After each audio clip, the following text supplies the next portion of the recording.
which English, right? You seem pretty good to me, but I don't, I don't know. It sounds pretty good to me. How are you, Saleh? Are you there? Can you hear us? Brother Saleh, can you hear us? Professor Beck, I'm listening. Later we may discuss it later.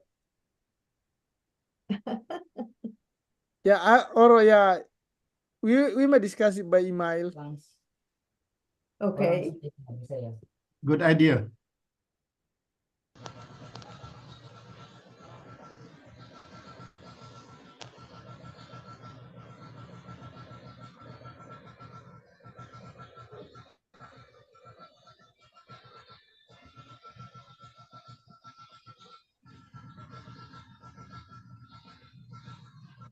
How is your grandchildren, Prof?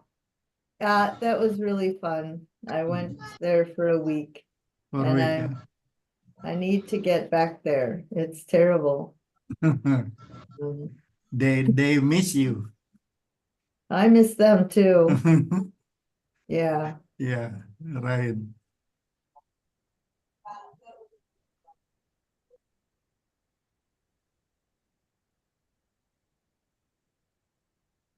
So let's begin on what? Brother Abu Rizal? Yes, thank you. Okay, Dr. Ali, I think we can start our class today. The time is okay. Please, your time, Dr. Ali. Me, not from Yes. Australia? Not you. You. Okay. Yes. Hello, everybody. All of us should be happy. Why? Because we have our professor, great professor, already with us, and then she is very kind to teach us to be better, to be wise. Let's get started by saying for Muslim Bismillah, for others is free. May I select that? 1 minute silent to keep praying. Prof, may I have 1 minute silent to Of pray? course. Of course. Everybody, 1 minute silent to pray. Depends on your religion. Let's get started to be silent.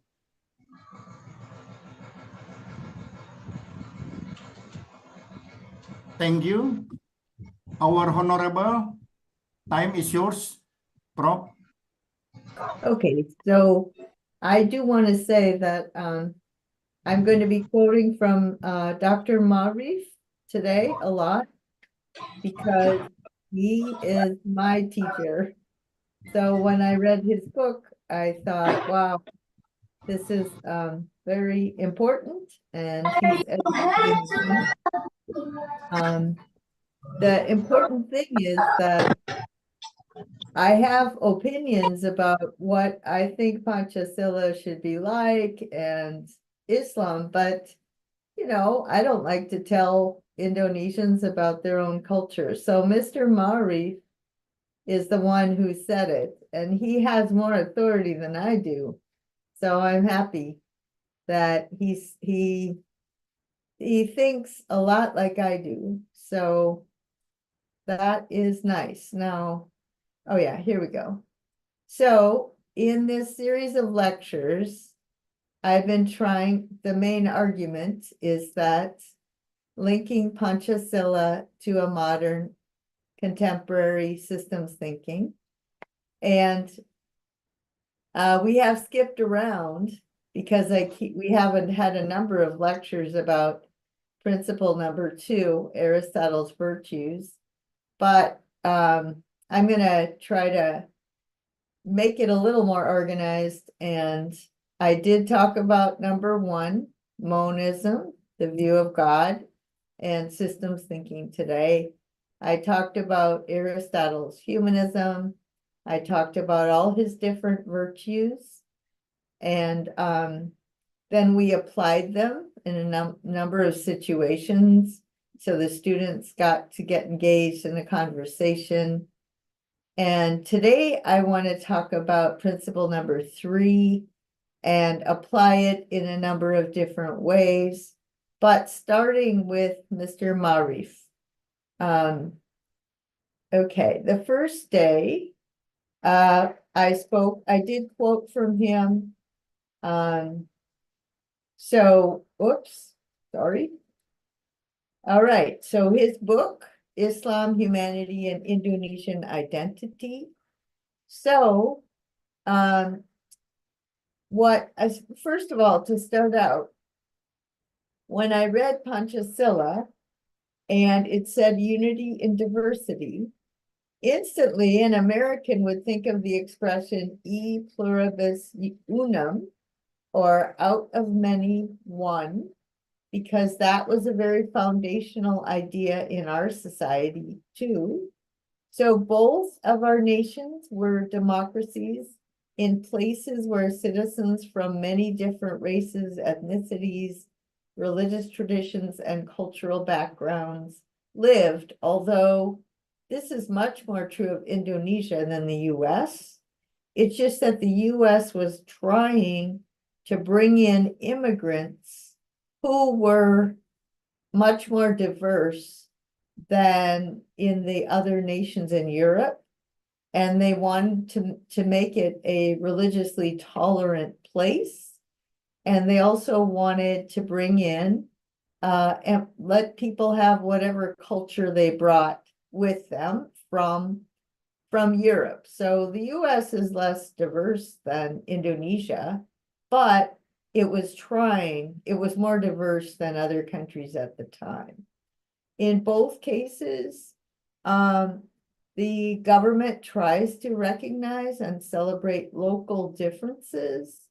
In the US, we even have states can make a lot of their own laws, and then if somebody wants to take it to the Supreme Court, they can if they think a state law violates the federal law.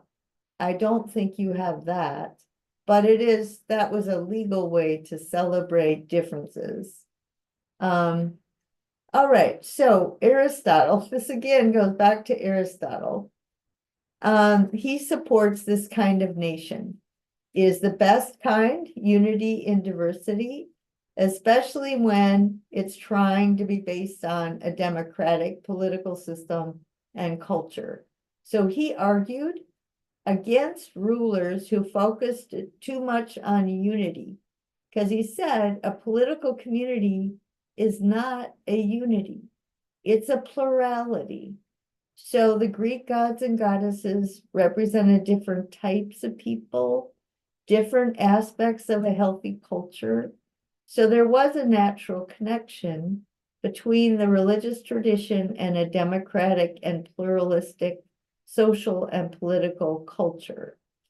But, I mean, my main point here is that all three countries are pluralists, not unities, and that's a virtue, that's a good thing. All right. So he's going to link in many places, he quotes the Quran. So I'm going to, just use Marif's words and show how he interprets the Quran as pluralistic and democratic. He said, within the concept of pluralism, all uniqueness and diversity has to be admitted as mental facts that are inherent in humanity's spiritual structure. People think differently, they experience life differently. To arrive at this, there's no other way but that people develop a culture of high tolerance, acknowledging the diversity and complexity consciously and with a positive attitude. It's not just religion and culture that are diverse, but also language and skin color are variegated and complex. And then he quotes, try to follow the meaning of this Quranic verse. And of his sign is the creation of the heavens and the earth, and the diversity of your languages and your colors. Indeed, in that are signs for those of knowledge. All right. So I think it's great. Jesus also was very tolerant of members of the society that other people, especially the religious leaders, did not tolerate, they condemned.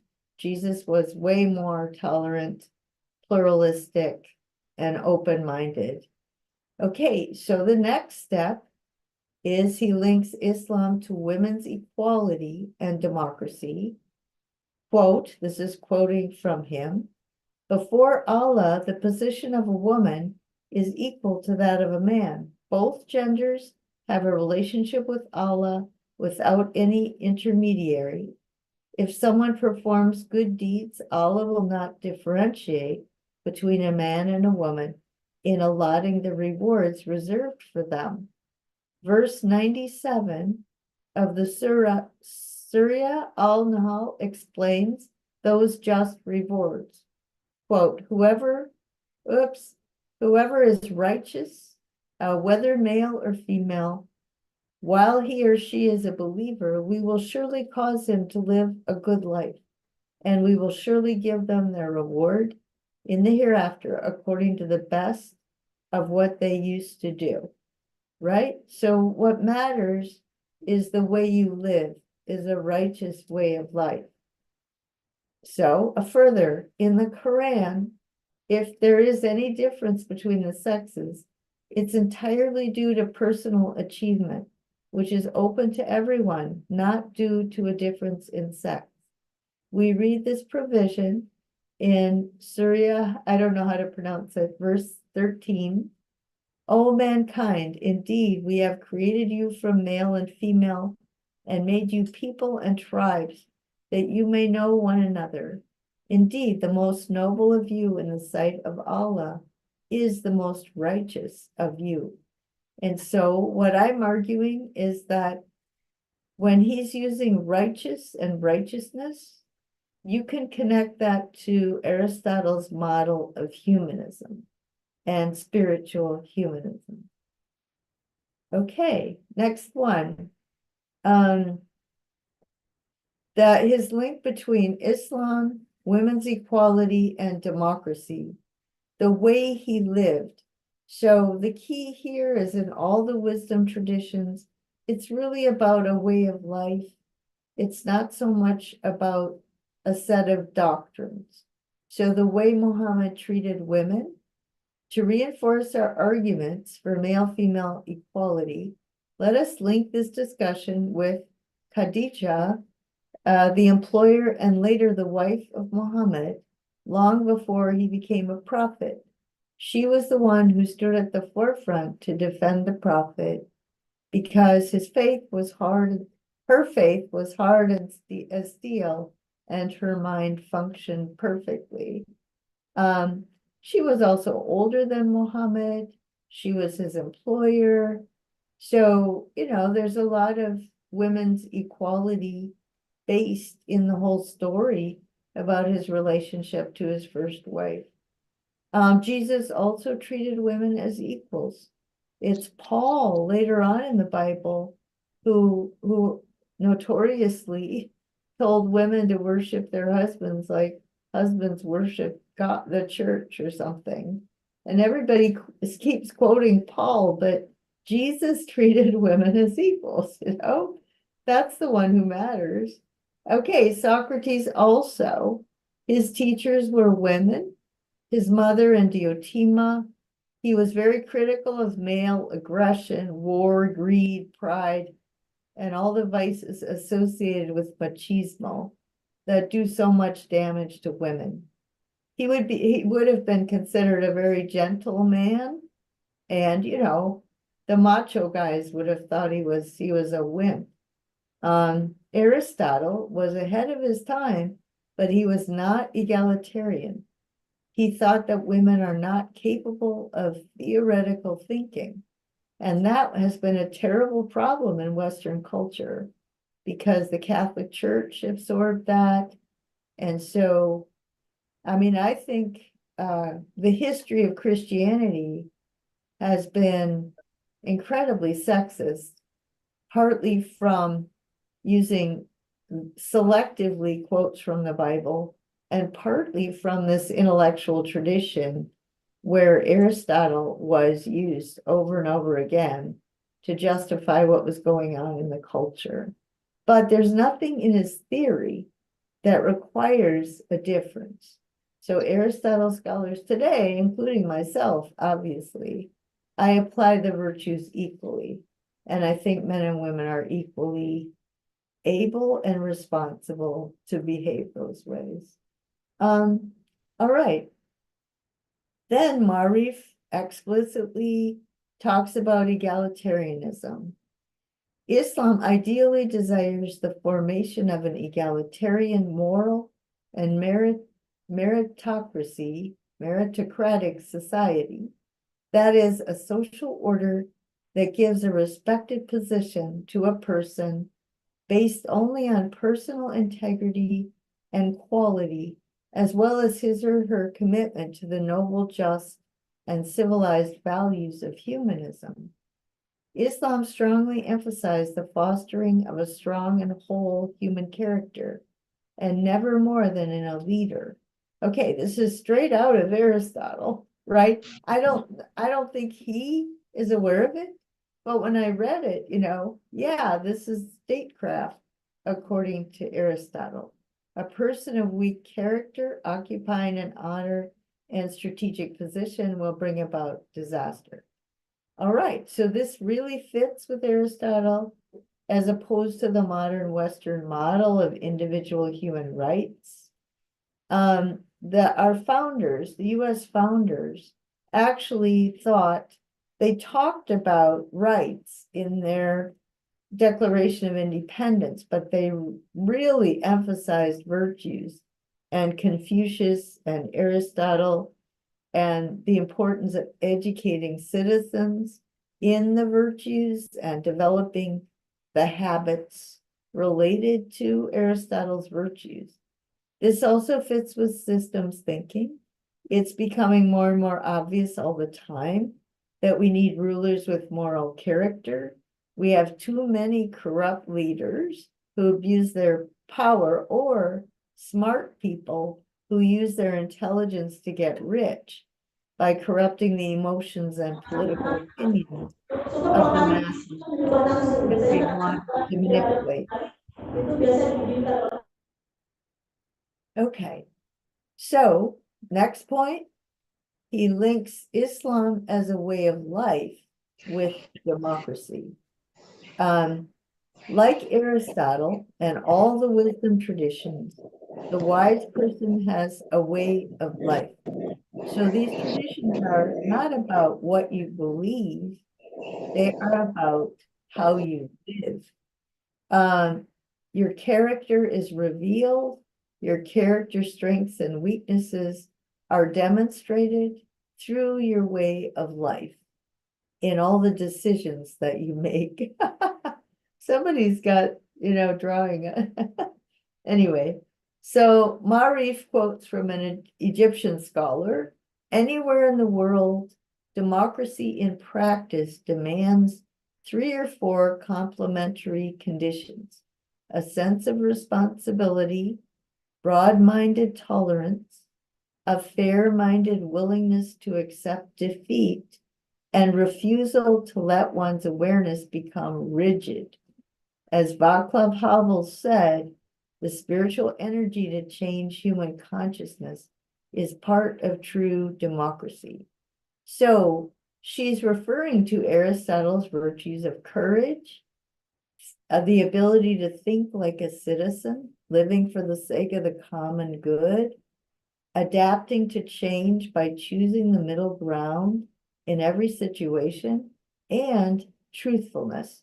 So you can go back and look at the lectures on Aristotle's virtues, and you can tie them to these quotes by Marif. Okay, all right, his link between Islam and democracy. Only in a climate of freedom can we be fully human. The doctrine of I don't know how to pronounce these things. I'm going to mispronounce it, and you just have to ignore it. Tawheed, the oneness of God, which is the essence of Islam's system of belief, teaches that freedom may not be stifled by any arguments whatever, wherever, and by whomever. So in the lecture about monism, the oneness of God, I said, that that's what quantum physicists, he thinks it's the best hypothesis to explain the current state of quantum physics. And so Mr. Marif would definitely agree with monism as opposed to monotheism, which is intolerant. And it says, you have to believe in the God, Allah, or Jewish God or Christian. The oneness of God, just that principle, is both the essence of Islam and the essence of all the traditions, plus humanism. So now when you have someone in quantum physics thinking this is the best hypothesis, that would mean that all the humanists, even if they call themselves atheists, would actually be monists, or monism makes the most sense. Okay. In an authoritarian society, whoops, should I wait until the person gets muted or? Okay. In an authoritarian society, both politics and religion are corrupted. Politicians hide their corruption by saying they are doing God's will, or they pray before acting. So George W. Bush used to say that, and then he went and raided Iraq and gave, our government over to his billionaire friends after praying about it. Oh my gosh. Then religious leaders can claim to be promoting God's will, but really be motivated by the desire to control other people or to gain power and wealth for themselves. So you really can't have an honest religion or an honest politics if you combine church and state. Okay, his link between Islam and toleration of atheists. So Marif argues, based on quotes in the Quran, that a good Muslim will also tolerate atheism.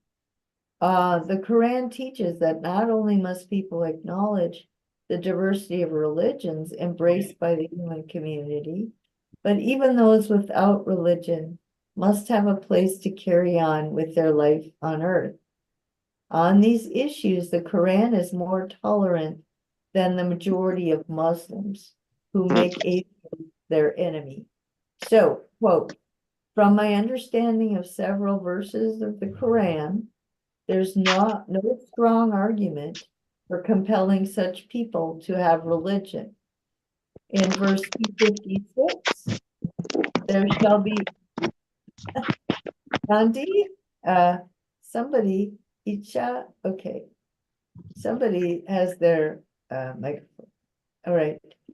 So there should be no compulsion in the acceptance of the religion. So here's an interpreter. A person may absolutely not be compelled to enter a religion or to be compelled in any matter of faith. You can't force people. It just corrupts the religion and it corrupts the political life, secular life. Here's another quote about tolerating atheists. Every form of compulsion to make someone have a faith is the same as opposing the Quran or taking a position of superiority to Allah. Is this not an unwarranted theological arrogance? With broad-mindedness, the doors open to a pleasant and safe life for people without a religion on the face of Allah's earth.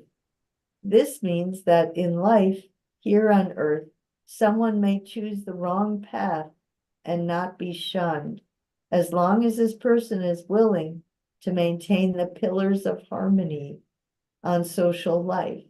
He or she must even be guaranteed full rights as a citizen of the state with all its provisions. Atheists and theists must sit together to govern the earth so that life on this planet can be shared in complete mutual toleration and consideration for differences. So if any of you are going to doubt that, I will tell you that I have students who think because I talk to Indonesian Muslims that I'm going to hell. So if you think I'm going to hell because I talk to you, then you can agree with that. I have had students that tell me what I do is of the devil because they're anti-humanist. All right, so okay, Aristotle's virtues are the bridge. So between Islam and Panchasila. Another way to make clear to Indonesians that they should tolerate atheists is to educate Indonesians in Aristotle's model of wisdom and to show this is the kind of humanism Indonesians' founders had in mind with Panchasila principle number 2. So Indonesian Muslims can say, you know, I think Islam and Muhammad were tolerant and humanistic, but as an Indonesian, especially if I'm a citizen, I need to accept principle number 2. And even if I think someone is going to hell, as a citizen, I have to treat them in a humanistic way. Now, there's the US and many other nations are now becoming divided by religious intolerance. In every case, these movements violate the spiritual humanism of Aristotle. We can all identify with Aristotle's model because it's based on the human condition. Then all citizens can identify corruption. If you are a humanist, then you can identify corruption of any sort of power and the corruption of religion and the corruption of politics. You can see which rulers are ruling for the well-being of their citizens and for the well-being of all human beings and the natural world. Okay, the next lecture is going to connect Aristotle with religious pluralism in the global movement for sustainable development led by the United Nations. But the main point here is that to be a good Indonesian is to be humanistic, and then you should be able to identify leaders in religion or politics who are corrupt. They might be Muslim leaders, but they might be Hindu leaders or Buddhist leaders. And you can say, this is a good leader. It doesn't matter if he's Hindu or Buddhist. He's a good leader because he is statecraft. He rules for the benefit of the ruled. All right. So here's another distinction he makes that's also very important because it's a common problem today. So there's a distinction between Puritans and humanists in Islam, but this is true in every religious tradition, and it's undermining democracies around the world. So Mr. Mari follows the categories of another scholar. He says 2 groups may be roughly perceived as standing face to face in confrontation over democracy and basic human rights. The Puritans and the moderates. The Puritan groups takes its stand against all Western systems, especially democracy and basic human rights, but they continue to enjoy Western technological products. They want to create an ideal world based on their monolithic interpretations of the Quran and the history of the Prophet. So anything that's intolerant, you have to do it my way or you're going to hell, is wrong. It's a bad reading of Islam, Muhammad, and it also destroys democracy. But you know that in India, Hinduism is being used to oppress Muslims. And I think in Sri Lanka, Buddhism is being used to oppress Muslims. So, you know, it would be really silly or wrong for Indonesians then to use Islam to oppress their own people if they know that this is wrong and other countries are doing it, and they can see that it's wrong elsewhere. They just also have to see it's wrong in their country. My country has the same problem. We have obviously the Christians who think that I'm going to hell, and then you have the humanist Christians that don't. At the other extreme, the moderates also advocate using the Quran as their guide, but their image of the world differs completely from the Puritans. The moderates generally accept and defend the concepts of democracy and basic human rights. They're not concerned with whether such ideas came from the West or from the East, so long as the principles support the ideals of the Quran for upholding justice, peace, morality, and good relations with their fellow humans. Why should they be rejected? Okay, this is, again, every country is going through, not every country, but many countries in the world are going through this. And we really all have to learn the same lesson. Kita yang capek. Okay, so I have two Iya. more slides. Mainan Do you naruh. want, someone want to silence Nerfalia? Mas hamba meto ada tuh naruh. I think, Kamu nih favorisan. Tolong yang tidak sedang berbicara, mic-nya dimatikan ya. Tolong dimatikan. Oke, terima kasih atas Okay. perhatiannya. Go ahead, there we Prof. go. Just two more. I hope that in weaving together the conceptual framework, okay, this is his mission. He wants to weave together the conceptual framework of Islam, Indonesianness, and humanity.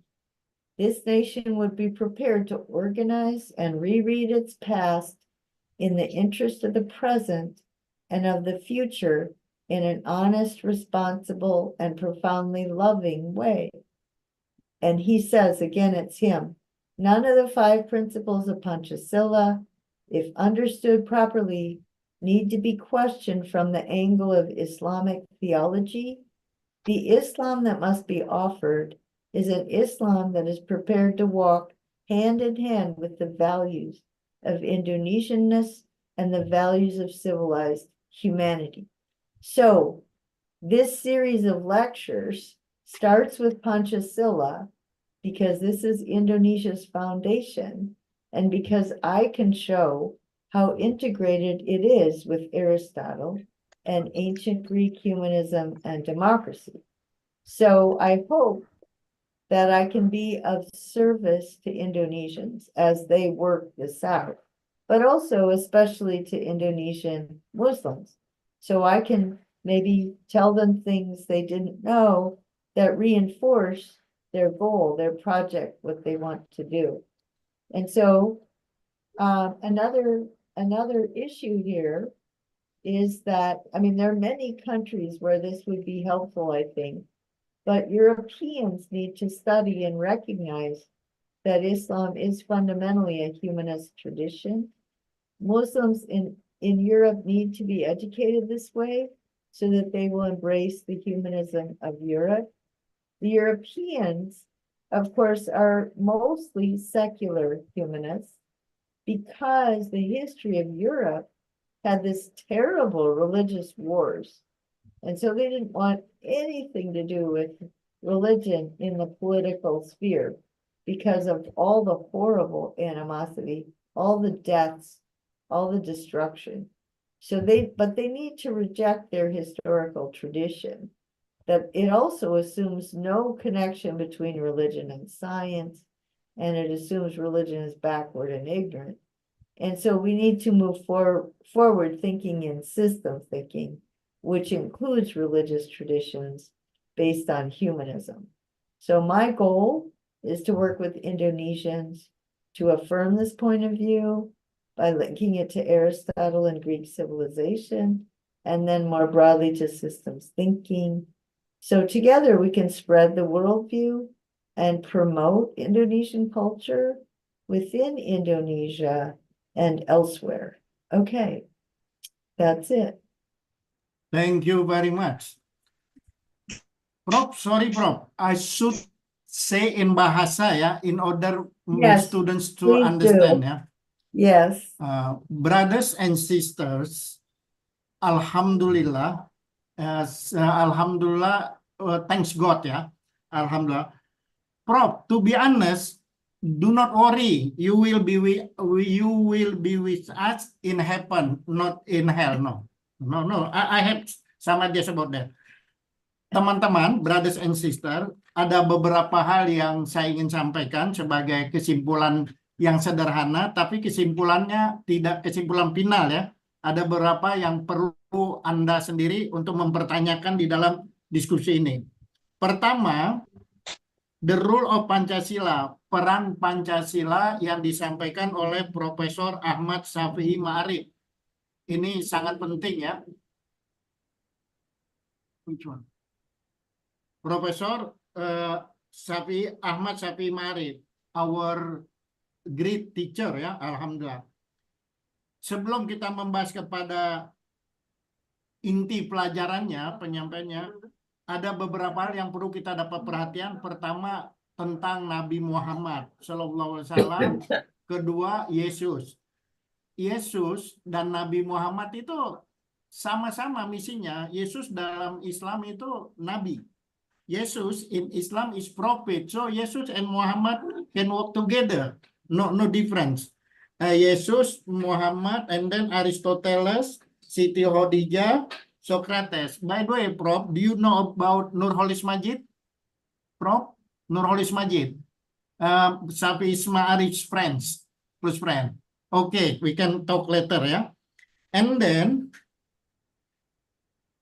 the main ideas ya, the main ideas, number one, peran Pancasila dalam kehidupan. Number two, Islam dan Pancasila. Number three, Islam dan demokrasi. Dan yang sangat menarik, Tauhid. Your pronunciation is excellent, Tauhid. Good. Tauhid dan Tuhan tentang Tuhan satu ya, Pancasila nomor 1. Nah, itu tentang Tauhid. Dan ada lagi yang perlu diperhatikan adalah keinginan Tuhan dan keinginan manusia. God's will, free will. Everybody has free will. Itu garis besarnya. Sekarang yang agak rinci. Yang agak rincinya manusia menurut Islam dan menurut kita, ignorance is dangerous. Ignorance is dangerous, Prof. Ignorance is dangerous. So we should do everything based on knowledge. Ketidaktahuan itu sangat berbahaya, membuat kita jadi picik ya. Picik, you know, we do not tolerance to each other because we do not know.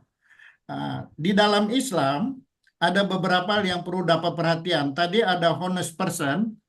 Our prophet get label honest person, Al-Amin. Al-Amin means honest person. Al-Amin, Prof. And then between man and woman, Islam righteous ya. Righteous mean takwa.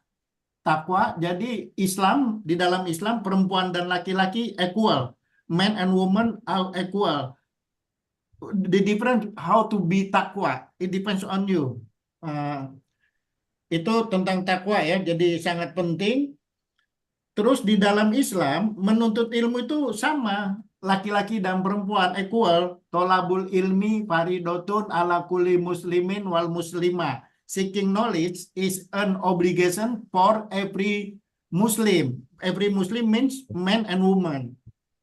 And then yang ini lagi, supaya kita bisa hidup bersama, positive thinking ya, positive thinking, open minded ya, non-narrow minded.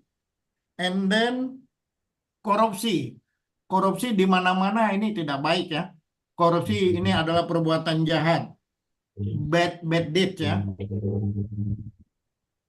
That's it. Right now, feel free. Any question and comment in English, in bahasa is okay, especially for student. If you want to know more, please ask. Okay? Right now, question and answers sessions. Anyone who wants to comment or to ask some question, please. Halo, Assalamualaikum. Waalaikumsalam warahmatullahi wabarakatuh. Your name, please. Thank you very much time who was given to me. As well as Sebut nama dulu, Pak. Sebut nama, Okay, terus I'm sorry, pertanyaannya dan komennya apa? Biar jelas. my name is Hamza. I come from STAIDD of Majene. Yes. TIDD Majene. Yeah. So I think that's our interested, but because we talk about Pancasila, how Islam. Iya. So Pancasila dan Islam. I think yes. I want to say two things. First, I want to make an argument, and the next I want to ask maybe for the Professor Miss Marta. Marta Beck. Okay, yes.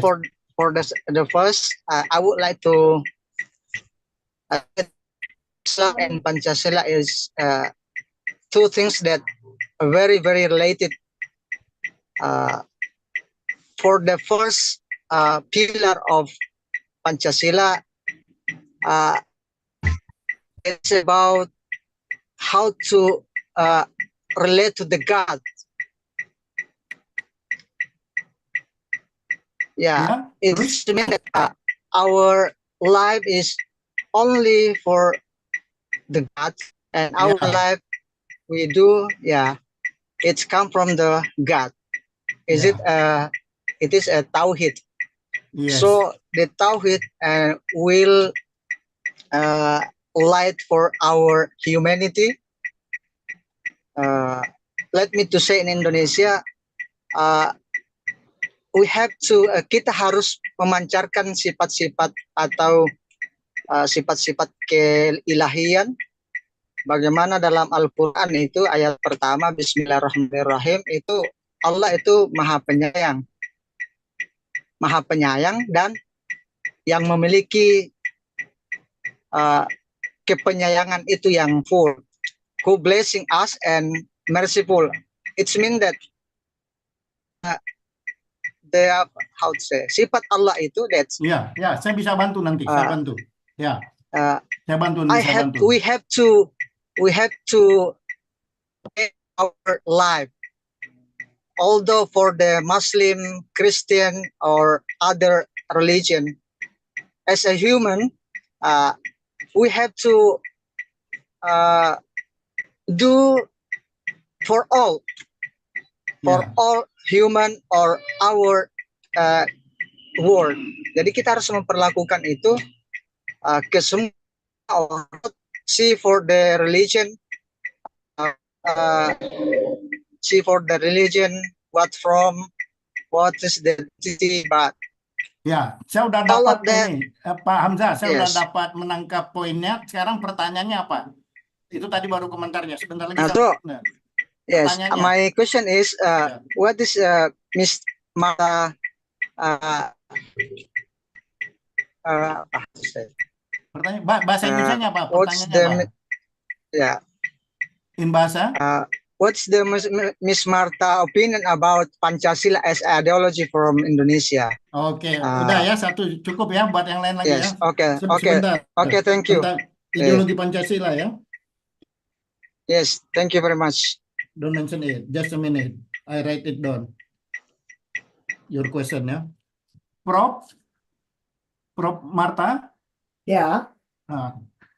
His comment is, whatever we do, just for God. Nice ya. Whatever we do, just do it for God. And then we should take a lesson from God. In Al-Quran, ahsin kama ahsanallahu ilaik. Do good deeds like God already does it for you. So do like God does.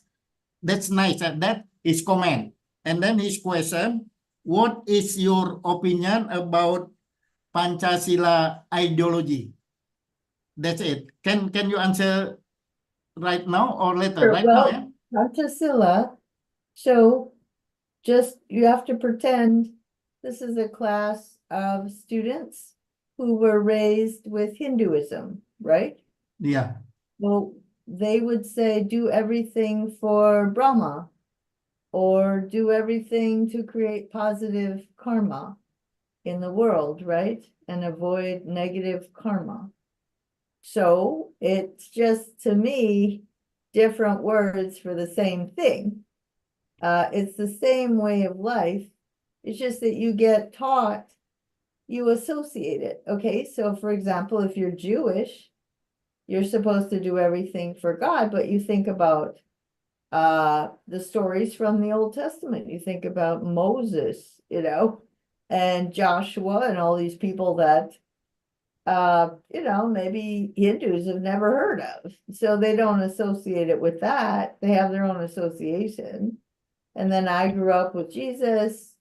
But my students, my gosh, they have a very different, a number of them think God is mean and nasty, and if your child dies, it's because God is testing your faith or something. My gosh.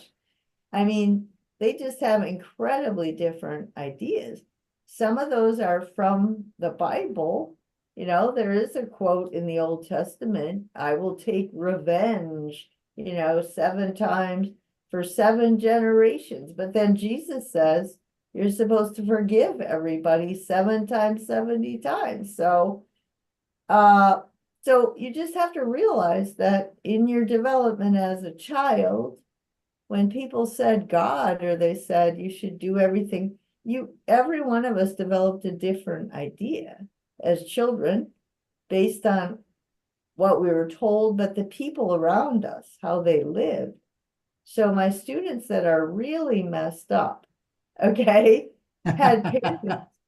Yeah, they Yes, had parents. Prof, yes, Prof, yes. Well, if you have parents who are wicked, basically, but they always say God, that they believe in God, or they're doing it for God, that really messes a kid up, because that's not natural. And it is, okay, so in a humanist view, a kid is raised to love being good, and it's natural, and it gives them confidence, and they trust other people, and they feel at home in the world. So it seems so obvious that physically, emotionally, you were really meant to care for other people, not to be generous, not to be greedy. It's just, that would be what a humanist would say. And then Muhammad was that way, Jesus was that way. So what Panchasila really asks people to do is to break away from the particular words or ideology of your particular tradition, and then understand that the way of life. And so that's why Panchasila number 2 is good, because it's a kind of humanism that is religious pluralism. And then I thought Mr. Marif, I think it's very good that he also says in this world we should tolerate atheists, because, you know, God, you know, life, whatever, as long as they are humanistic, it shouldn't matter. You shouldn't judge people. We weren't born to judge people. We're born to live and to flourish. Now, again, I have students whose parents were like a minister, a preacher, who would come home and abuse them. And so they became atheists, obviously, because they want to live virtuously, and they just think that people believe in God are wicked. So I just think you should just let that go. And whatever, people have their reasons for saying that they're atheist, but as long as they're humanistic, as long as they have all those virtues, it's not up to us to condemn. It's up to us to live, right? We're just supposed to live a good life. We're not supposed to judge people based on, whatever beliefs they came up with from their background. I just feel sorry for kids who grew up like that because they are alienated from the universe, but a lot of them really are very virtuous, and I admire them for that because they've been disconnected, from the universe, and that's very sad to see.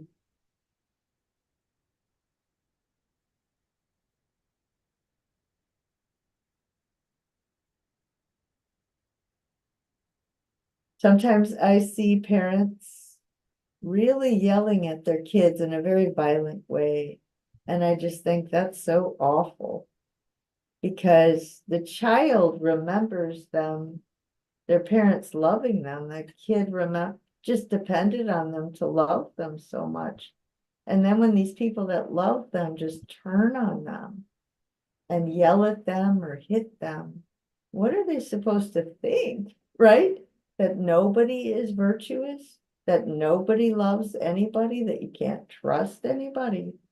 It's just very unnerving. And then, of course, as people will act out once they've lost all faith in humanity and they think somehow God is anti-human, that really messes with you. Okay, Prof. Okay, Prof. To be Yeah. continue, before that, let me comment.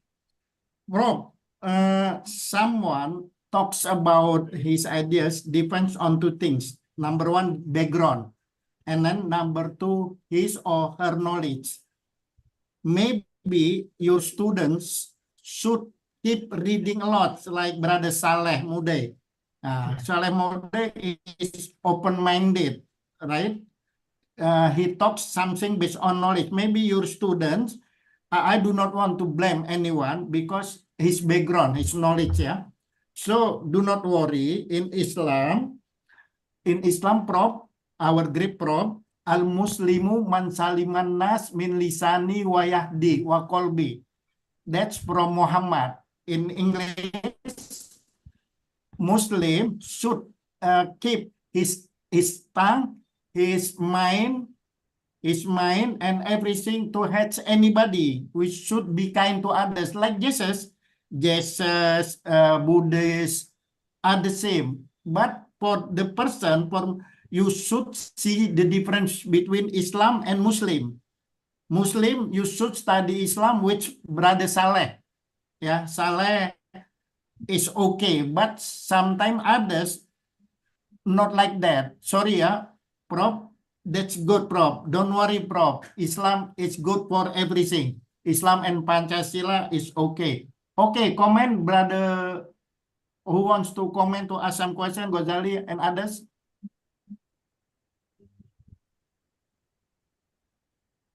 Jadi tadi kalau ada orang ya yang mengatakan bahwa Profesor Mata Beck ini masuk neraka, itu nggak benar ya. Janganlah ngomong seperti itu ya. Jangan seperti itu, kita ngomong berdasarkan ilmu. Paling tidak kita tidak tahu, itu jawabannya. Jangan menjudge seseorang ya, masuk neraka atau masuk surga, belum tentu. Oke, come on, makin enak nih pelajarannya. Interesting, more interesting. Who wants to comment? And this, yeah, keep it simple and short. Comment, just comment. May I comment, sir? Yes, mention your name and then comment, ask some question. Please, make it simple. Thank you. Yeah, thank you, sir. Yeah, it's mean, I think we have to make our perception about Islam to be praised. Yeah. We have to differentiate between identity or Islam as a value. Go ahead. Yes. Sudah? Sampai situ aja? No. Islam is a, Ya. identity is only in our IC, or we say in Indonesia KTP, Yeah. Okay. is identity. But Islam is a value, is rahmatan lil alamin. Yes. Rahmatan lil alamin is good for all in the nature. Ya. Rahmat for all. Boleh Iya. bahasa For Inggris? all. Boleh saya simpulkan sedikit, Pak Hamzah, biar cepat, biar kita bisa berbagi? Bisa? Boleh? The best difference is we have to differentiate between identity or is the I mean not different between Christian, Hinduism, Buddhism. Thank you. Oke, Brother Hamzah, boleh saya ambil ini poinnya? Saya izin. Izin, Hamzah? Sebelum Hamzah nih ya. Sebelum Hamzah, ini Hamzah. Hamzah, oke? Boleh Hamzah. Jadi Prof, we could see. Boleh saya ambil kesimpulan sementara karena kita mau pindah ke orang lain. Okay, please.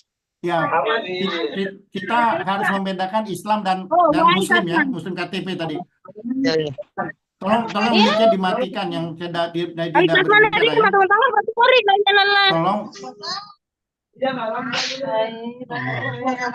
Tolong mic-nya dimatikan, panitia yang tidak bicara mic-nya dimatikan. Hai, ita mo kasma makasausanay ta. Please turn off your microphone. Please turn off your microphone. Please. Mania, matikan mic-mu. Tolong matikan dulu. Woi Rahmania, matikan mic-nya Rahmania. Oke, thank you ya, thank you. Our great professor, we could see the difference between Islam and Muslim. Oke, that's it. Sekarang pindah ke tadi siapa yang tunjuk tangan? Yang menunjuk tangan siapa tadi? Islam is rahmatan alamin. Islam is blessing for everything. That's it, the point ya, Pak Hamzah ya. Islam is rahmatan alamin. Yes, yes. Oke, Zainuddin, please, Zainuddin. Okay, thank you, Pak Abu Ali. I have a question. Many group in Indonesia reject LGBT because it is against religion teachings. What do you think about Prof?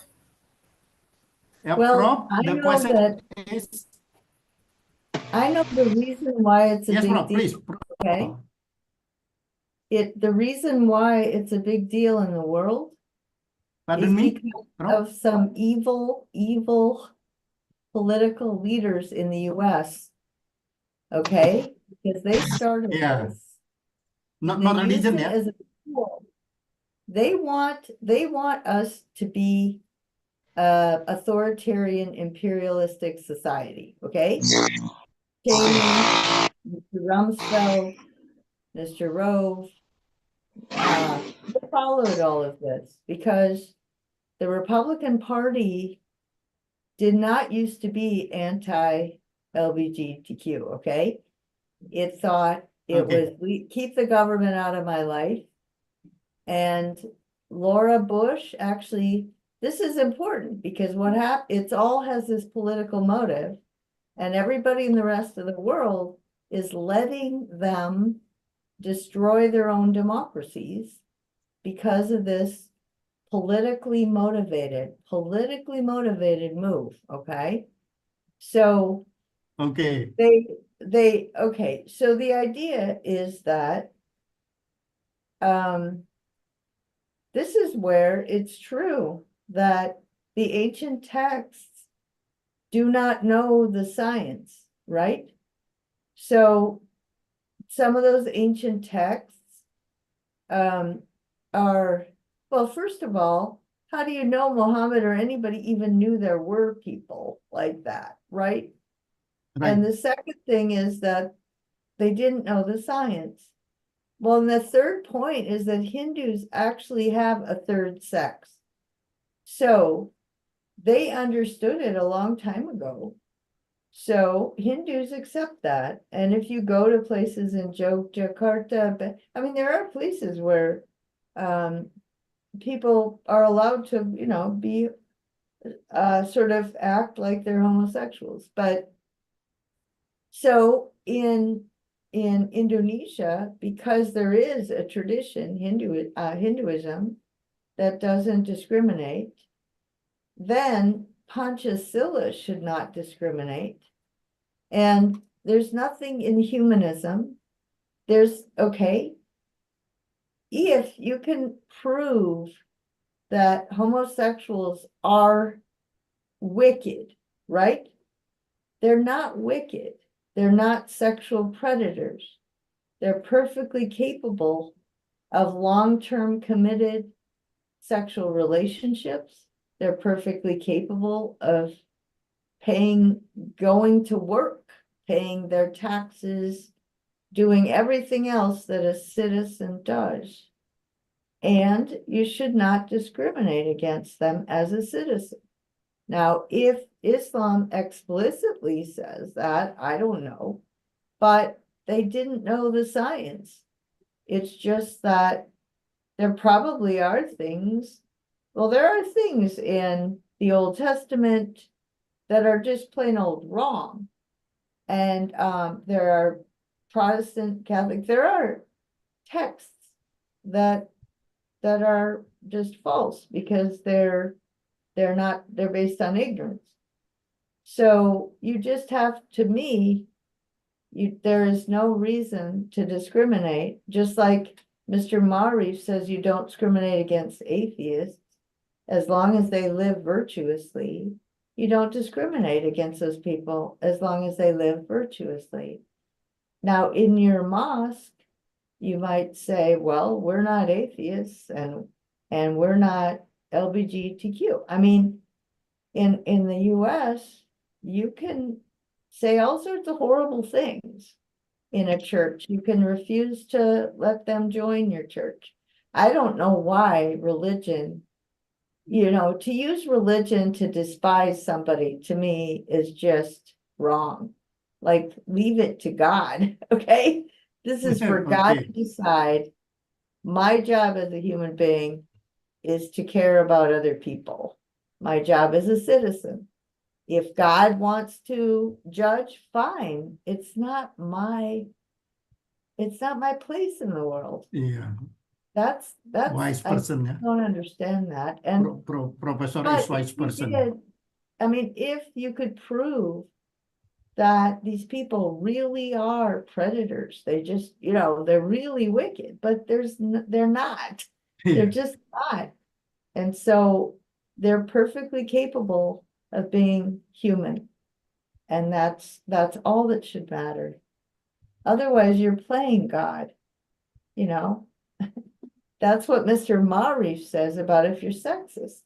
Yeah. And if the Quran says men and women are equal, and you've decided in the name of God that they're not equal, you've taken the place of God. And Yeah. that's arrogant. I Yeah. think that's horrible. Thank you, Prof. Thank you. Very wise ya, wise explanation. Penjelasannya cukup benar. Tapi kalau boleh, Brother Saleh ini, Saleh Mode dalam topik ini nih tadi nih, lesbian, tinggal perempuan sama perempuan, laki sama laki, tolong komen sedikit lah, karena you kan tahu Indonesia dan tahu Amerika. Bisa nggak komen bareng 2-3 menit? 2 menit gitu, komen tentang topik ini biar menarik. Ini topik ini menarik sekali. Semua agama melarang nikah ya, tinggal bersama perempuan sama perempuan, laki sama laki. Tetapi dalam segi kemanusiaan kita harus toleran juga. Dia itu manusia. Kita tidak boleh benci. We are not allowed to judge them ya. Okay, Saleh, Brother Saleh, can you comment about this topic for a few seconds? Okay, thank you, moderator, Professor Beck. Yeah, I'm very happy because of I could join this or I have time to join your class. However, once again, that's yeah, most of students here are still beginner. So I hope you can understand of us. But once again kepada teman-teman, kita tunjukkan aja bahwa kita ini mau belajar. Kita tunjukkan, let's show our good intentional. Tunjukkan niat baik kita bahwa kita mau belajar. Dan kalau bisa kita jangan ajak berdebat tentang hal-hal yang menurut saya tidak apalagi mau menunjukkan bahwa itu kita Islam begini-begini, no. Di sini boleh, Anda teman-teman boleh menjaga Islamnya, saya juga menjaga Islam saya. Whatever, everyone who has faith, who has a religion, who has whatever you have, you may keep yourself, your faith, your religion. But once again, let's see the situation and condition. And I like to say that every religion, every congregation, every followers, every umat itu there is dynamic in turn their community. Dalam Islam and in Muslim also we have dynamic. That's we call a polemic. We call pro and contra. Okay, yeah. Yeah, in Christianity tradition, or in Jewish tradition, in Islamic tradition, yeah, of course. But once again, I hope my brothers and sisters that in this class, let me put as well as possible our listening, yeah, our intention that we are ready to learn with Professor Beck. Ya, boleh teman-teman selalu menunjukkan Islam saya boleh, tidak ada yang melarang. Tapi lihat sikonnya dan kondisinya. Yang kedua, kelas ini adalah sebetulnya kelas kita ini diajar filsafat. In this class we are learn about philosophy. And I'm happy when I find, or this evening in the United States, Professor Beck, don't say Professor Prof Beck or Prof, no, Professor, you may say Professor, okay? You may Professor or Dr. Beck, Dr. Martha Beck. In my experience, there is no in my class say Prof. What is Prof? You say Professor. Jangan disingkat. Ya, bilang aja Profesor atau Dokter. Dr. Beck or Dr. Martha Beck or Professor Beck or atau misalnya Imam Abu Ali. Yeah, you may say that. You may call it. Like me, Brother Saleh, or sometimes also we say one of my professor, Professor Kamali, he is Iranian, call me Mr. Saleh, or sometimes, but I like, Saleh is enough. Cukup. Nah, yang kedua, teman-teman, once again, for example, you need to learn English with Professor Beck, for example, in the next or the other class. But once again, if you are not serious, so we love, we should take care, or we should pay attention. We should show our our honor to Professor Beck. Jangan sampai Profesor Beck memberikan lagi nanti kelas bahasa Inggris, tapi teman-teman tidak serius, saya menjaga dia. Saya bisa menyatakan jangan ajar dia. Ini gratis loh. Iya, betul. So Gratis. another thing, I wanted to point out is that in the US, I just finished a book about this, but everybody knows we have a lot of STEM, right? And the Chinese are catching up and they're teaching their kids science, technology, engineering, and math, right? I just think Indonesians, Muslims, should not be afraid of STEM. They should major in STEM and get an engineering job. It's and then also be faithful to Islam, you know. So it's terrible if religious people just keep focusing on studying the religion, and then the STEM people just don't have any values and they think religion is backwards. So that's a big problem. The book I read was about the tech revolution, starting with the Uber drivers, and then it has Jeff Bezos and it has Mark Zuckerberg. And this particular journalist knows them all personally. She is the #1 journalist in this field, and she just rips into them. They are wicked and they're driven by greed. So if you go into STEM, you can get a good job, but you can be generous, right? You can give Apa? back to the community. So make sure that you don't, there's nothing anti-science about the way you understand Islam. There's no reason. The history of Islam was humanistic. When it's humanistic, it's science is part of humanism, you know? It's just that it's guided by values. So that goes way back. All the wisdom traditions are like that. But the Greeks, they had a god named Apollo, the god of reason, but he was not a nice guy. He was not a good person. Yeah, And so thank the you. other gods had to Yeah. tell him what to do and what not to do, because he had a lot of power because of his reason. But he mistreated women, and he also didn't care about justice or injustice. He just cared about order and success, okay? The Okay. whole world is run by people like this. And that's why, again, I like reading the Greeks, but I'm sure in Islam, they have this humanistic tradition that's not anti-science at all. And I do think Indonesian Muslims should be very, happy to step in there and get on the STEM train with some values behind it, right? Agree. I do agree. Okay, Prof. Thank you very much. I cannot thank you enough. That's very kind, Professor Beck, Martha Beck. Let's get continue, Brother Saleh.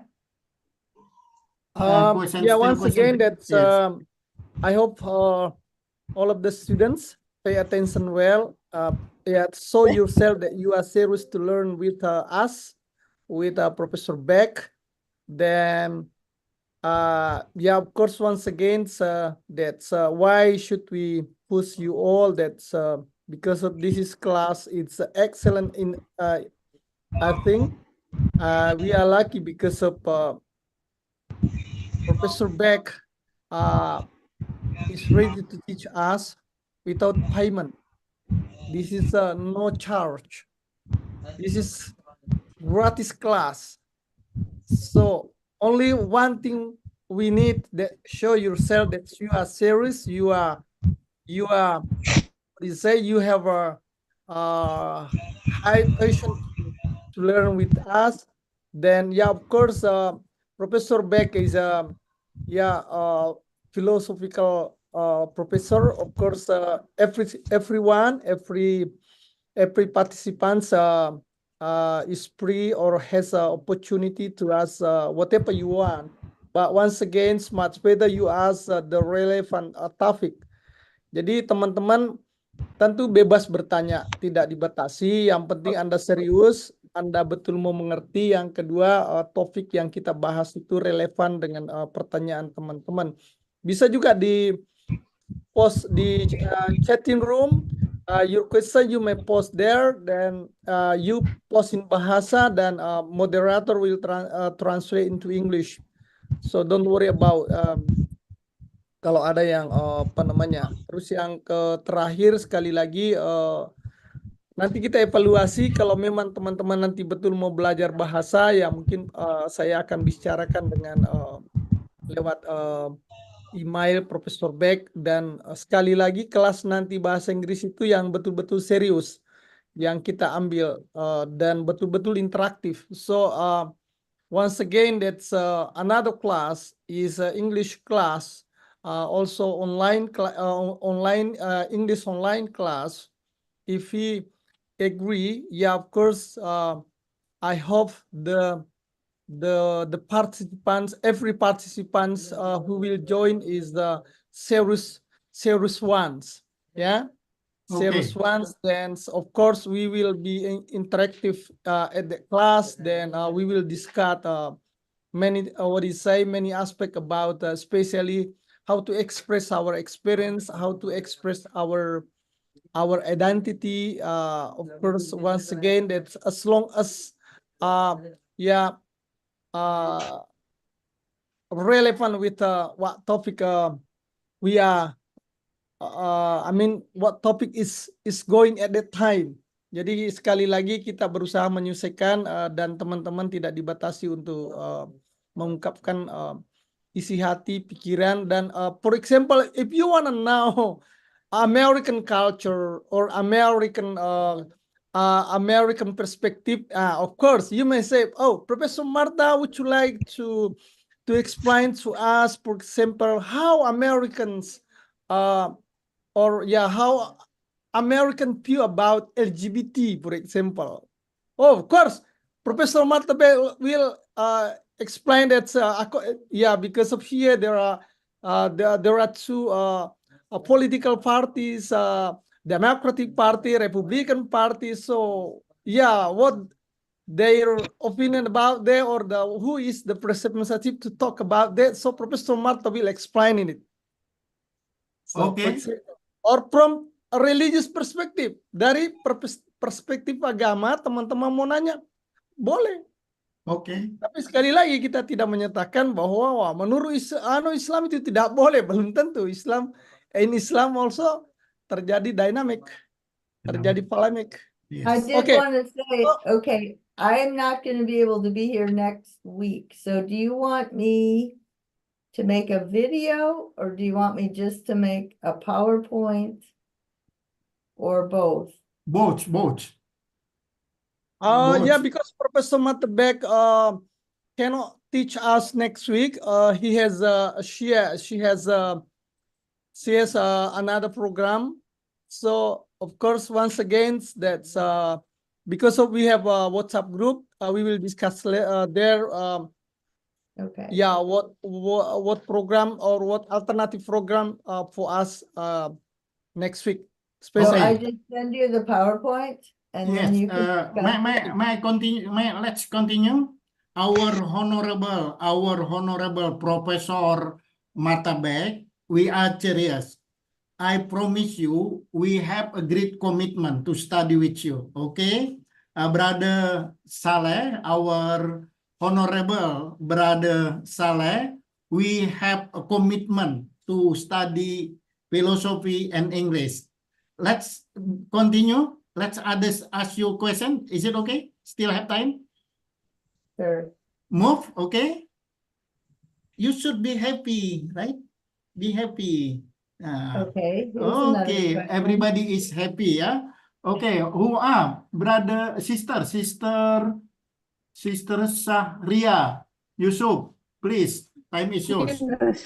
Okay. Thank you. Good morning and Assalamualaikum warahmatullahi wabarakatuh. Waalaikumsalam warahmatullahi wabarakatuh. Okay. My name is Sarya Yunus. I come from West Sulawesi, especially STAI DDI Majene. Maybe this is simple question for Professor Marta Beck. Excellency to Professor Marta Beck, thanks for this kind opportunity. For me especially, maybe I I want to ask about corruption in Indonesia. We know in Indonesia there are many internal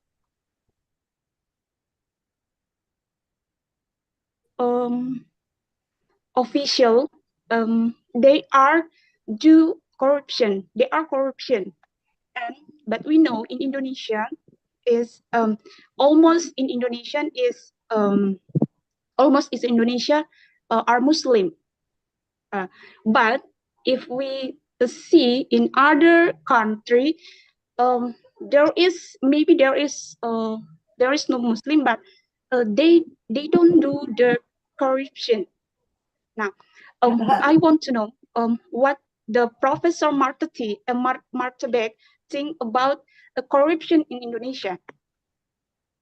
Okay. Okay, nice question. Yeah. Okay, Prof. Okay. Okay, Professor. Thank you for your kind attention. Right. I even made a lecture on corruption and Aristotle, so I could send you that for next time. But okay, so my students, yeah, when I was in Indonesia, they would always talk about corruption. All right. All right, so when I was there in 2012, there was a president who was giving favors to his friends, and it got caught. And so people in the government and in the rich economic community were taken to court, and it was in the paper. And so the students were very discouraged. Indonesia was 111th in corruption and the United Nations out of 150 or something. And so first of all, I said, you have a very healthy democracy. Okay, why? First of all, you have a free press.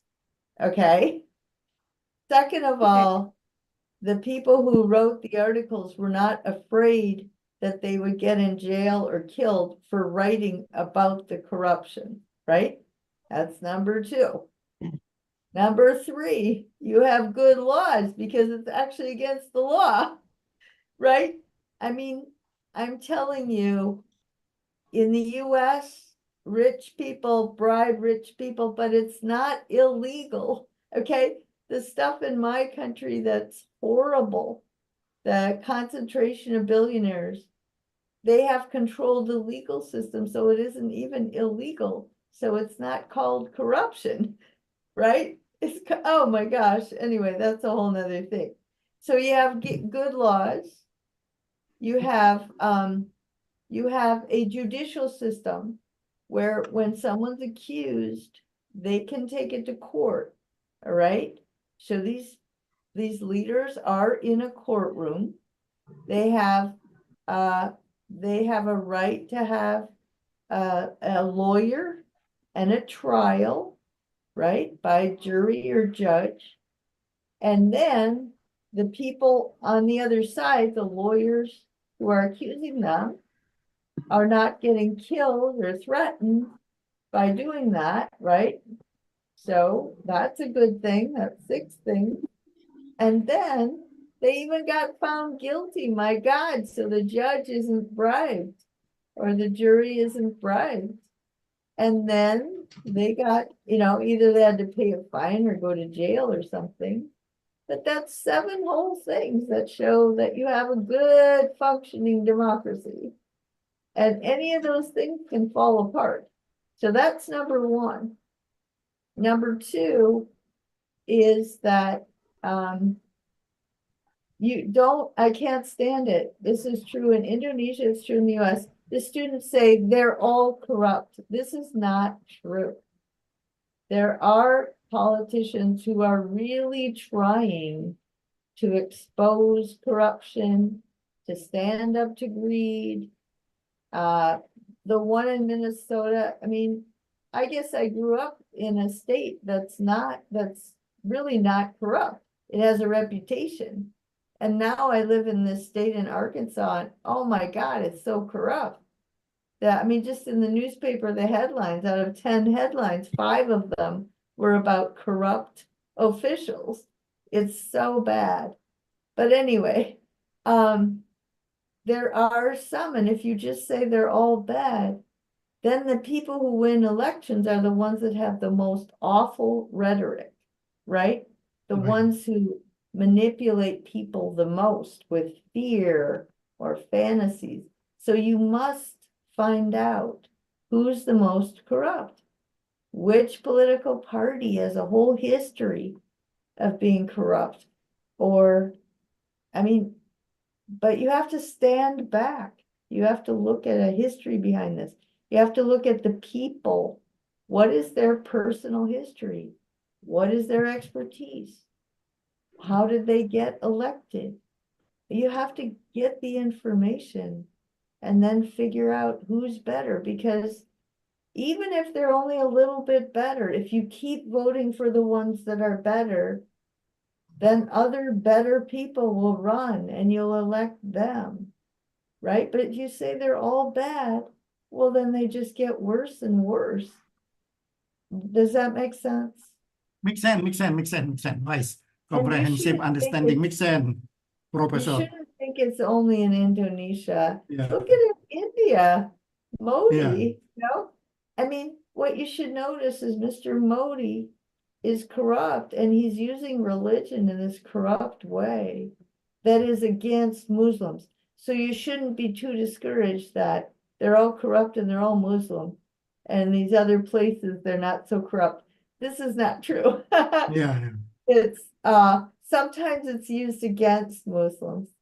Yes. But in Indonesia, you know, it's Muslims, but it's not Yes. because they're Muslim. It's Yes. because they care about money and power. That's all. Yes. Makes sense, Professor, makes sense. Okay, thank you very much. Do we still have time, Professor? Sure. Sure. Okay. Feel free. Question and answer session. Thank you. Don't mention it. Brothers and sisters, any questions? There's one more there. Go ahead.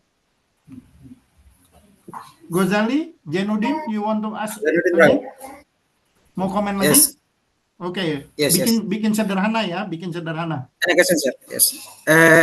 When the political figures in Indonesia said that democracy can only work if public education is good.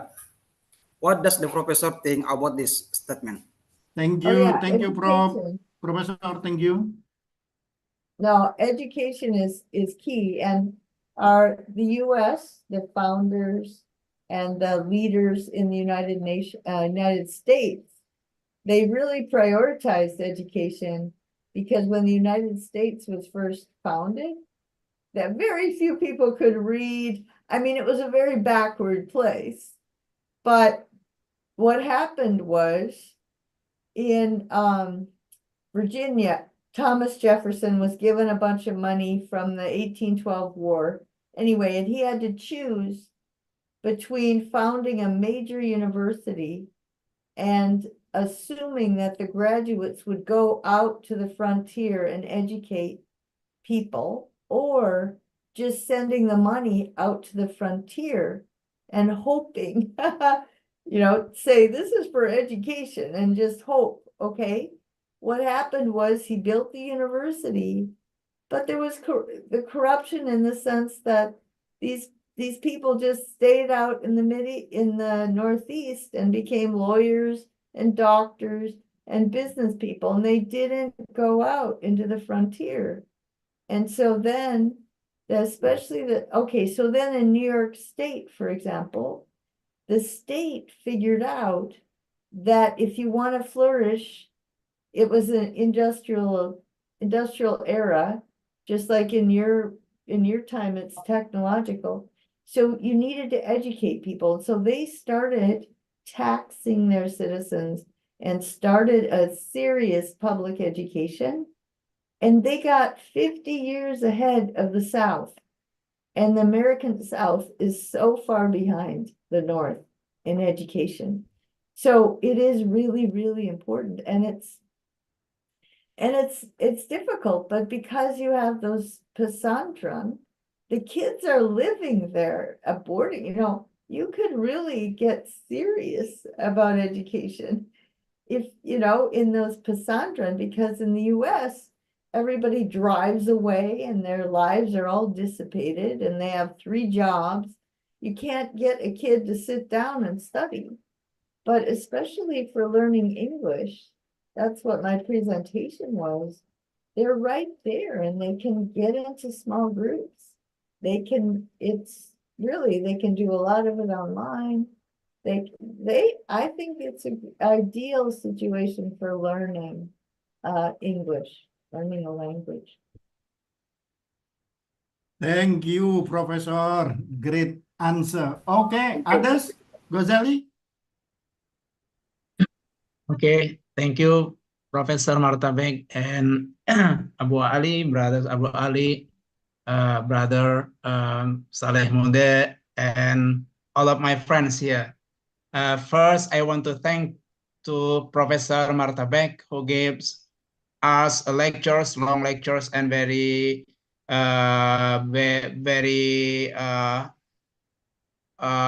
to me it's hard subject to think or to discuss here to me, because there are the relation between Islam and democracy, religion and politics, and then humanism, and this is the biggest issue in discourse, so it's hard to discuss here, maybe not enough time to discuss here.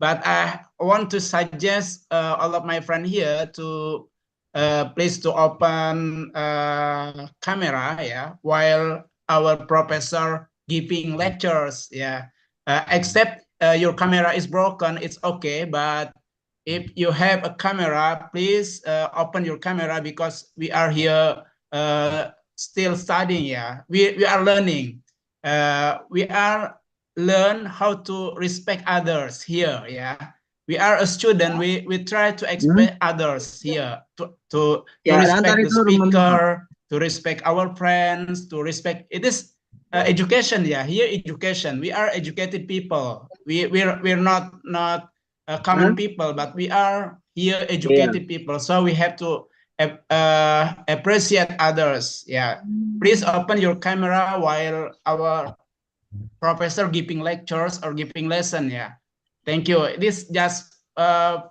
my suggestion, to all of my friends here. Thank you very much. That's all. Thank you, Professor Marta Beck, Dr. Saleh Muda, Dr. Abu Ali, and all of my friends. Thank you. Okay, so why don't I just follow up on the LBGYT, all that stuff. Okay, Mr.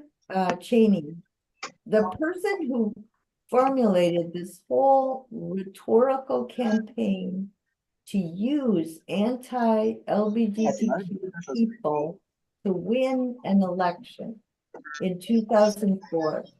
There were 11 states that were between 4 points. So they put a marriage amendment on there, and it worked.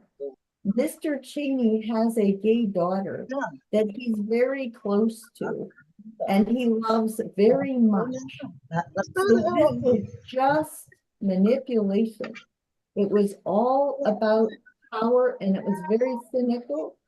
And you can't have a democracy if you have people in power like that, who will look you in the face and tell you something that would get your vote, even if they know it's a complete lie. And that's what makes me so mad.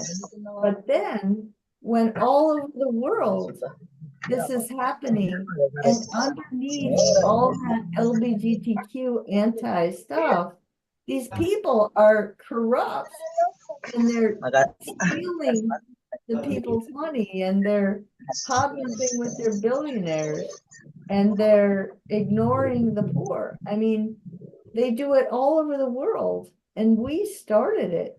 That's what makes me so mad. Like, we used to be the torchbearer of democracy. Now people are looking to us to figure out how to destroy their democracies. and how to manipulate their people so they can just centralize wealth and power. And so I just want you to remember that Mr. Cheney has a gay daughter he's very close to, and he threw her under the bus, you know. He just told the world, this is horrible just to get your vote. That is disgusting. I mean, that's what Allah will judge. You know, I mean, that's what deserves to go to hell for. Not the fact that you were born a certain way, which Thank is you. Thank you, Professor. Open-minded is very necessary. Okay, what about the time? Do we still have a time? If we well, do how not, long is your class? How long does your class last? for me, 2 hours is okay for me. But others, is it okay, Brother Abu Rizal? Right now, almost 2 hours, yeah? Maybe 15 minutes more? Okay. Okay. Anybody has questions, comment? I have a question, my professor. You know Pancasila, the rule of Pancasila better than we do. My question is, how to apply after understanding Pancasila, and then we should apply, we should practice in our life. Our mission, like Professor Ahmad Safi Ma'arif said, our mission is living together with peace and harmony. Yeah, that's our mission. Islam like that, others like that, open-minded, because you know, in my country, yeah, Alhamdulillah, I say thanks a lot. Right now, getting better than before. Our country getting better, even though every country has problems, right? No countries without any problems. We have, but be optimistic. Be optimistic. Keep learning, no matter what. I need your suggestions how to practice, apply Pancasila in our life, especially Indonesia. Thank you, Professor. Well, actually, some of those earlier videos, we were talking about various applications. There's a lot of them. It's every part of your life, actually. So what I wanted to do, and I have more lectures in my head than there are classes, but I'll just, prepare some PowerPoints or stuff. But there's just the personal stuff, generosity, there's being even-tempered, not getting too angry, not taking revenge. I mean, every one of those virtues is applied, the way I describe it would be in the situation. You have to figure out which situation, which virtue applies, right? So that in the Greeks have this expression, ta men, ta de. So it's on the one hand and on the other hand, right? Like somebody said, there's that in Islam. And I didn't even, I didn't learn Christianity in that particular way. So when I read the Greeks, I really liked it because that's the way I think about life myself. I think about, well, how to make this decision, right? Well, what are all the choices? And over here, there's that, and over here, there's that. And then there's sort of, okay, where's the middle ground? So that's the process. It's just that if you have a situation where somebody has mistreated you, right? So the question is, should I confront them? And there is a virtue called sociability. So if it's just a little bit of an injustice, it's a minor thing. Sociability means you just forget it. If we all got into arguments about every little thing, that's all we do is argue, right?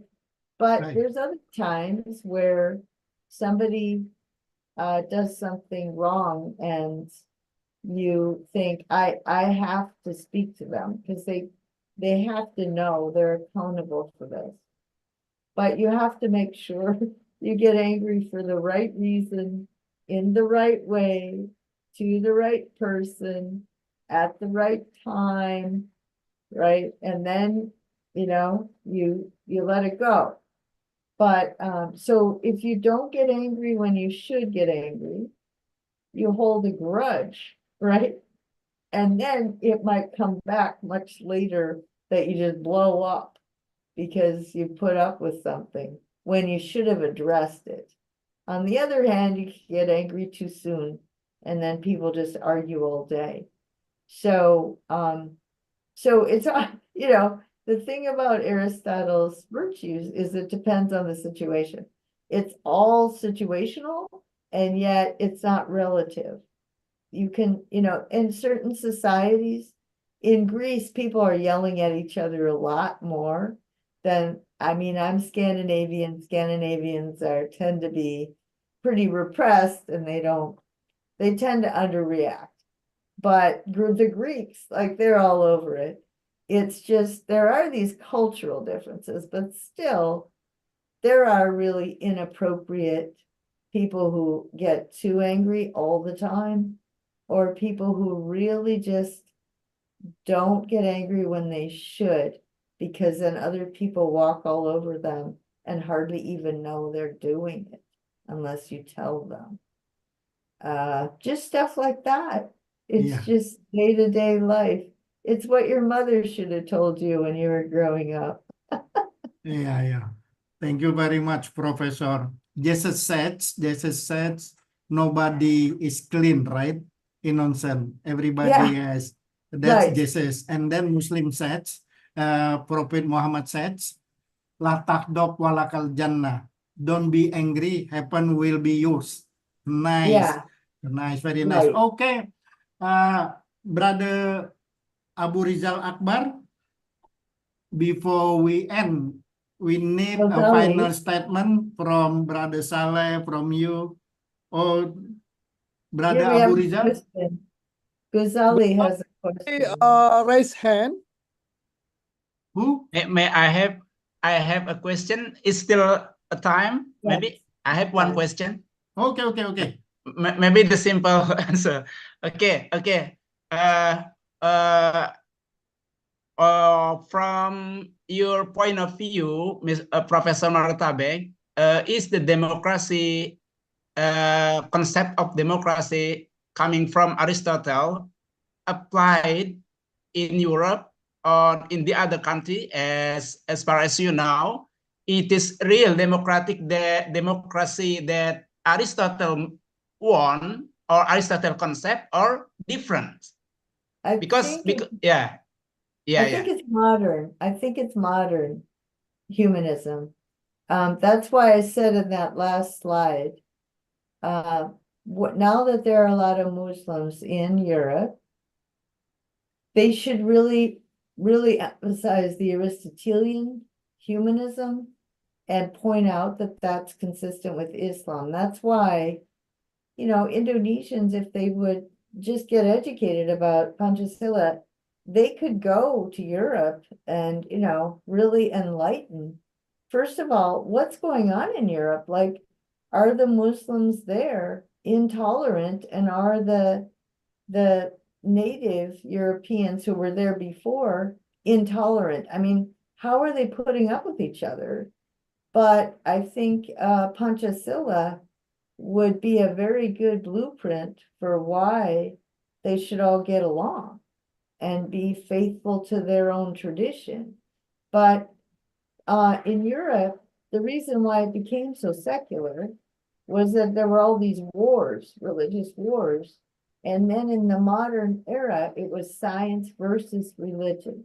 There was this huge gap, right? And it was assumed religion is anti-science. But in the systems thinking now, when we think holistic, okay, in the modern era also, the purpose of scientific knowledge was to exploit nature forever. And so now we have to have a new philosophy that now what we have to do is create sustainable society. We have to, the purpose of knowledge is to become sustainable and to avoid destroying life on Earth. But when you do that, then it's consistent with all the values of humanism and all the values of every religious tradition, which is anti-greed, respect for a higher power, desire to live in, harmony with these higher powers. That's spiritual, that's systems thinking.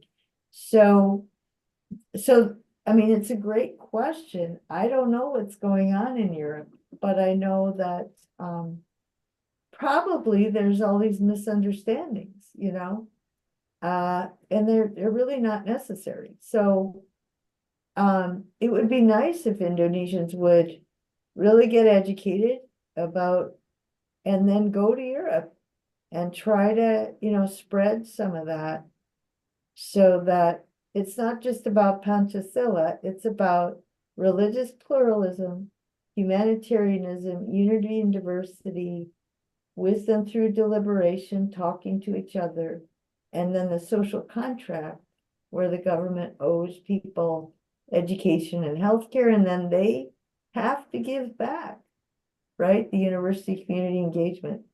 So that's a good set of principles that you could offer, but yeah, this is a long project, right?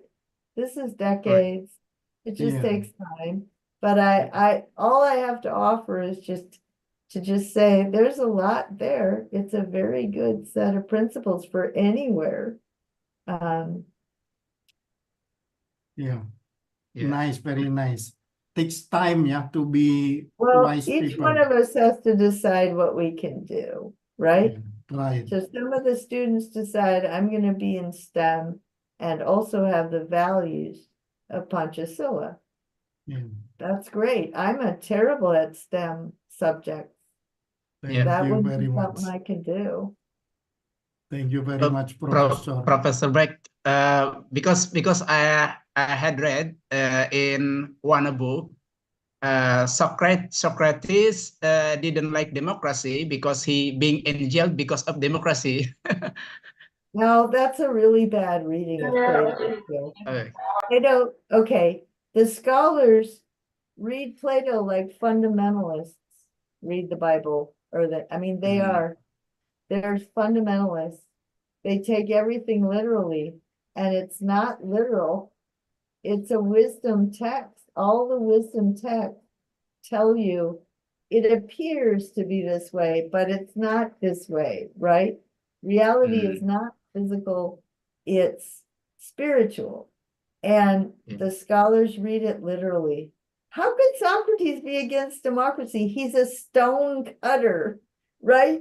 And he's allowed to talk to anybody about these serious questions, and they even, think he's got good opinions. That's democracy. That was outrageous under a monarchy and an aristocracy. He is definitely, the irony is so incredible. How could Socrates be against democracy his whole life? Yeah. Look at all the advantages he has because he lives in Athens as opposed to if he lived anywhere else. It's unbelievably crazy, but it drives me nuts. These Yeah. people are supposed to be smart. Yeah. Yeah. We are curious to know more and more. Keep learning, right? Okay, thank you. My professor. Okay, time is up. Abu Rizal, I need Brother Saleh. Final. Okay. Yeah, I like to represent our students, or my friends or the Indonesian students. I would like to say thank you very much for Professor Martha Beck for having us, for teaching us, or for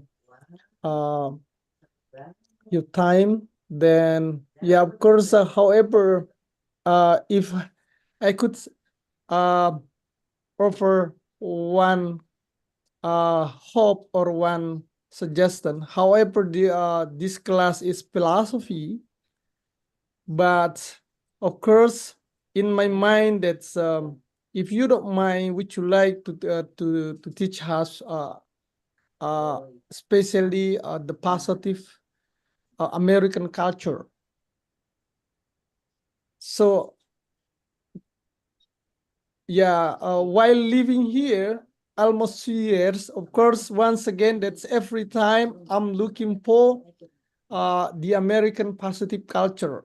I know that American has negative, or Americans have a negative culture, but once again, I'm looking for the positive culture. Nah, ini teman-teman yang perlu kita pelajari adalah American Well, positive culture. diversity, right? It was the diversity, the inclusiveness, the openness.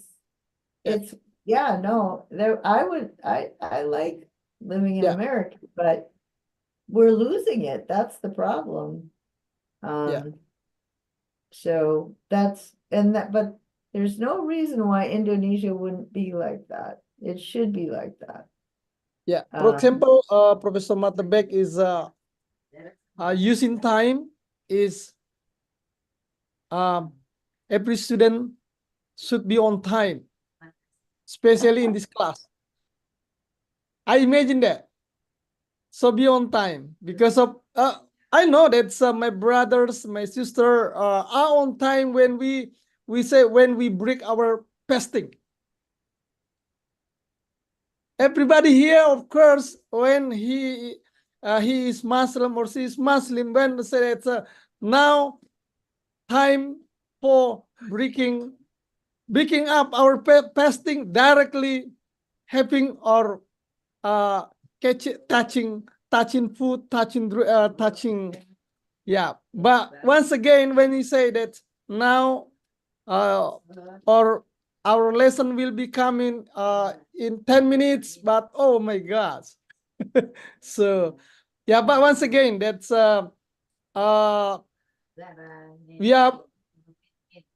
are happy because of we could learn this class philosophy, and of course we have many things about philosophy.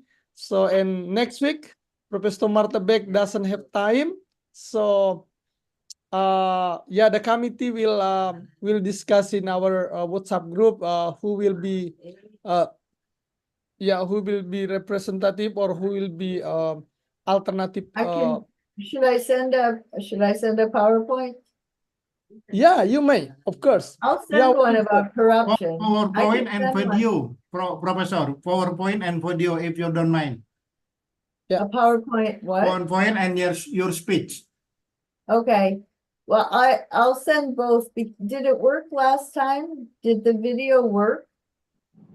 I sent one last time. Okay, so I have two choices of how to save it. Save it on my computer or save it on a cloud. So what I'll do is I'll send three things. I'll send just the PowerPoint. I'll send it and save it to the cloud, and I'll send it and save it to my computer. And then, you know, you can see whatever works. There's so many I'm ways. waiting for your email, then I forward to the committee, yeah, Abu Ali or Akbar to, or also I can post, I will post in our WhatsApp group your presentation material or your video. Okay, I'll try to get it done sooner rather than later. Okay. All right. Thank you, Professor. Thank you. Okay. Before that, two things. Number one, photo session, and then final statement from our professor and Brother Saleh. Photo session first. Who will take the picture?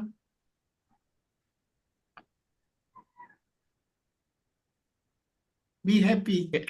Okay, I take a picture. May I take a picture? Yes, be happy.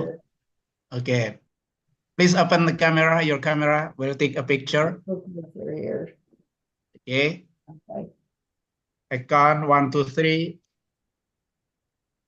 1, 2, 3. Okay, the second layer. Yeah. Second page, yeah. 1. Sorry. Moment. This moment. Aduh.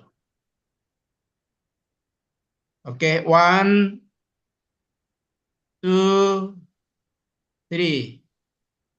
Okay, thank you very much. Okay, final statement Done. from Brother Saleh and Professor Martha Beck. Final statement. Encourage us. Brother Saleh, time is yours. Well, Nicole, final remarks. Or well, jadi thank you once again for everyone who joining us for this time. Terima kasih, dan kalau ada yang kurang kita saling memaafkan. This is Ramadan Kareem, so let's apologize each other. Then once again, let's show our strong intentional. Kita tunjukkan niat baik kita, niat besar kita bahwa belajar itu adalah learning needs seriously, seriousness or focusedness. Jadi perlu yang namanya fokus, perlu yang namanya serius, perlu namanya niat yang baik. Dan once again, that's apa yang pernah kami alami, pernah seperti Anda, teman-teman, terutama adik-adik yang masih pemula. So once again, that's especially myself, I'm happy here. Yeah. Okay, so my final statement would be Yes, Professor. what made America great? What made America great?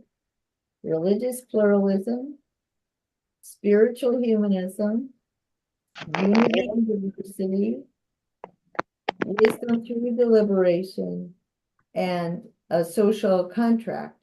America was great when people cared about taking their education or their advantage and using it to help other people. That was what made America great, and that's what can make Indonesia great. You can't have a great country unless you have those 5 principles. And that I appreciate that Mr. Sukarno, he said that. He's right.